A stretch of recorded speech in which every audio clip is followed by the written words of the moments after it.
மிஷ்கினுடைய ஒவ்வொரு திரைப்படங்களும் நடுராத்திரியில ஷூட் பண்ணுவாரு. ஏதாச்சும் ஒரு மெசேஜ் குடுப்பாரு. கண்டிப்பா அந்த மெசேஜ் வந்து எல்லாருக்கும் பயனுள்ளதா இருக்கும்.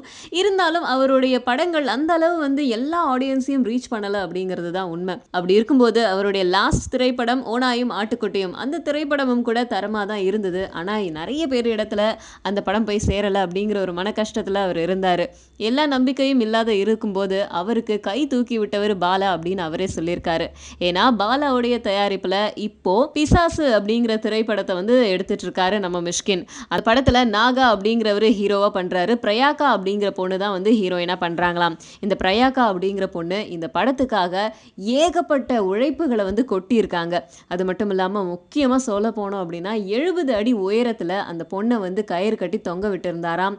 இதனால ஏகப்பட்ட அடிபட்டிருக்கு அந்த பொண்ணுக்கு அப்படின்னு சொல்லியிருக்காரு. இந்த மாதிரி ஒவ்வொரு தடவையும் அவங்கள 70 அடி உயரத்துல தொங்க விடும்போது, அவங்களுடைய அம்மா, அப்பா கீழ இருந்து கண்ணீர் மல்க பார்த்துட்டு இருக்கிறத நான் பார்த்துருக்கேன்.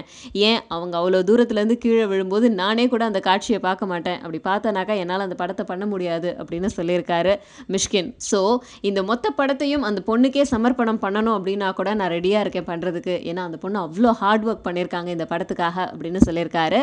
அண்ட் இந்த படத்துல வந்து தயாரிப்பாளரா இருக்கிற பாலா சாரும் என்ன சொல்லியிருக்காரு அப்படின்னா, இனிமே வருஷத்துக்கு 3 திரைப்படங்கள் பண்ணுவேன் அப்படின்னு சொல்லியிருக்காரு.